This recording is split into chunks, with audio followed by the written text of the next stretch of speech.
Plus de 80% des données mondiales ont été créées ces 10 dernières années et pourtant, la plupart ne sont jamais exploitées. Aujourd'hui, nous allons plonger dans les coulisses des données, comment elles sont collectées, extraites et saisies et surtout, pourquoi c'est une arme secrète pour les entreprises modernes. Dans notre monde ultra connecté, tout est donné. Nos recherches Google, nos achats en ligne, nos vidéos TikTok préférées. Mais comment ces informations sont-elles capturées et utilisées?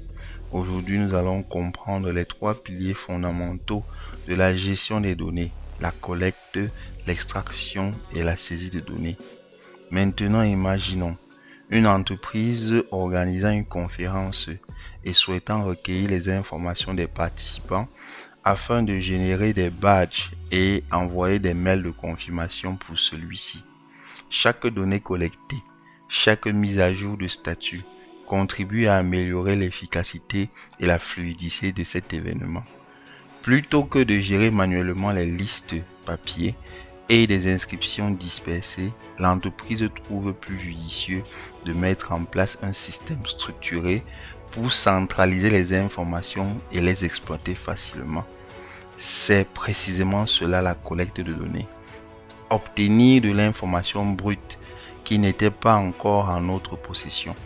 Ce processus de collecte implique d'aller chercher les données directement à la source, que ce soit en mettant en place des formulaires d'inscription en ligne, en scannant des QR codes, en suivant les interactions des participants ou même en enregistrant leurs préférences pour personnaliser leur expérience.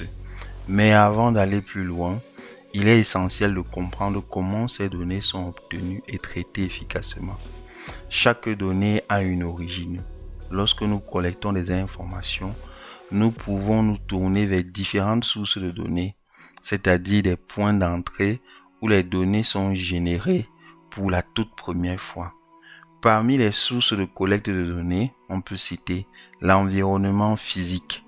Grâce à des capteurs, on a la possibilité de pouvoir capturer en temps réel des éléments de l'environnement comme la température, le niveau de population ou même la vitesse du vent. Une autre source de données est l'interaction humaine. Par exemple, lorsqu'un utilisateur remplit un formulaire en ligne, répond à un sondage ou laisse un commentaire sur un site, ces informations sont collectées directement à la source et elles n'existaient pas avant que l'utilisateur ne les ait saisies. Une autre source de données est l'observation et l'enquête. De nombreux chercheurs et entreprises effectuent régulièrement des études de marché et des expérimentations en laboratoire, et ce dans le but de collecter des nouvelles données sur certains phénomènes. On a aussi les architectures cloud et les machines industrielles. Dans le cloud aujourd'hui, les systèmes stream collectent les données en temps réel et ce pour diverses raisons. Ainsi, la collecte des données crée de la matière première en termes d'information. Mais quels sont les outils à utiliser en fonction de la source de données? Bien sûr, aujourd'hui, en 2025, il n'est plus courant de faire de la collecte de données de manière manuelle, car il existe de nombreux outils qui ont été créés afin de faciliter cette tâche. Parmi ces outils, on peut citer le Google Form ou les Typeform, conçus dans le but de pouvoir collecter des réponses via des sondages ou des formulaires. Nous avons aussi les ITO Sensors qui sont conçus pour pouvoir récupérer des données en temps réel sur l'environnement et sur des machines industrielles. On peut aussi citer les Google Analytics ou Matemo pour collecter des données sur le comportement des utilisateurs d'un site web. Nous avons aussi les requêtes à de nombreuses API telles que l'API des réseaux sociaux Twitter, Facebook, LinkedIn. Nous pouvons aussi citer OpenWater et beaucoup d'autres API publiques. Ces API permettent en fait d'obtenir de nouvelles données depuis des plateformes externes. On peut aussi citer la reconnaissance optique de caractère, qui est une technologie qui permet de récupérer des informations directement sur des documents papier. On peut aussi citer des outils comme Kafka qui vont permettre de collecter en temps réel des données sur des architectures cloud. Pour essayer d'illustrer, si la collecte de données est l'acte d'obtenir de nouvelles informations au format brut, par exemple dans le cas de notre entreprise, Mettre en place un formulaire d'inscription pour recueillir les informations des personnes souhaitant s'inscrire à notre conférence représente en fait la partie de la collecte. L'extraction des données consiste à trouver, structurer et rendre exploitables des informations déjà existantes. Comme par exemple, si notre formulaire a été mis en place et a permis de recueillir des informations, la partie qui consiste à filtrer les réponses de ce formulaire-là pour notre entreprise pour recueillir des informations telles que le nom et les matricules des personnes qui ont été inscrites à la conférence, est là structurée dans un format Excel représentera l'extraction de données. Donc, l'extraction de données s'appuie sur des sources de données d'informations déjà existantes. Elles sont diverses et variées. Et pour chaque type de données, il y a une approche d'extraction qui permet de retirer la pleine valeur de ces informations-là. Parmi les sources de données qu'on peut revoir dans l'extraction de données, on peut citer les bases de données SQL et NoSQL. Par exemple, les systèmes comme MySQL, PostgreSQL ou MongoDB qui permettent de stocker des montagnes de données organisées sous forme de tables ou de documents. Nous avons les fichiers structurés, ça peut être du CSV, ça peut être du JSON, ça peut être du XML. Ce sont en fait des fichiers contenant des données déjà organisées, mais nécessitant souvent des traitements spécifiques comme le filtrage, le tri ou le nettoyage afin de permettre leur exploitation réelle.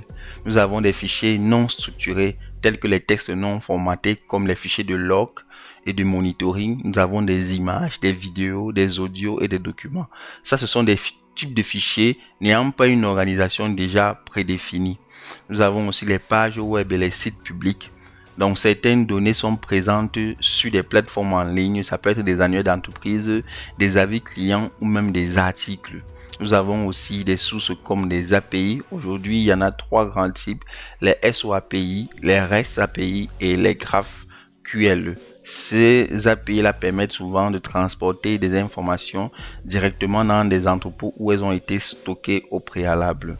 Donc, afin d'extraire des données en fonction des sources, divers outils peuvent être utilisés en fonction du type de source de données.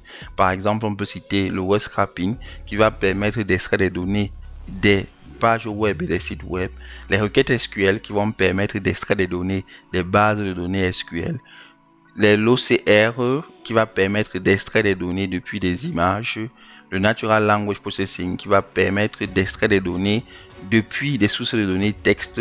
On peut citer aussi des requêtes d'API qui vont permettre d'obtenir des données depuis des services API.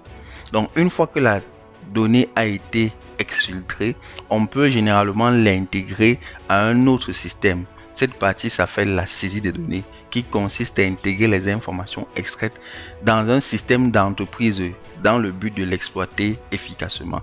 Par exemple, dans le cas de nos entreprises, une fois qu'on a filtré et extrait nos informations de nom et matricule inscrits à la conférence et l'avons structuré sur format Excel, on peut enfin décider de saisir ces données de manière manuelle ou semi-automatique dans un système de gestion d'événements et elles seront utilisées pour générer automatiquement des badges ou envoyer des emails de confirmation à toutes les personnes ayant été inscrites à notre conférence.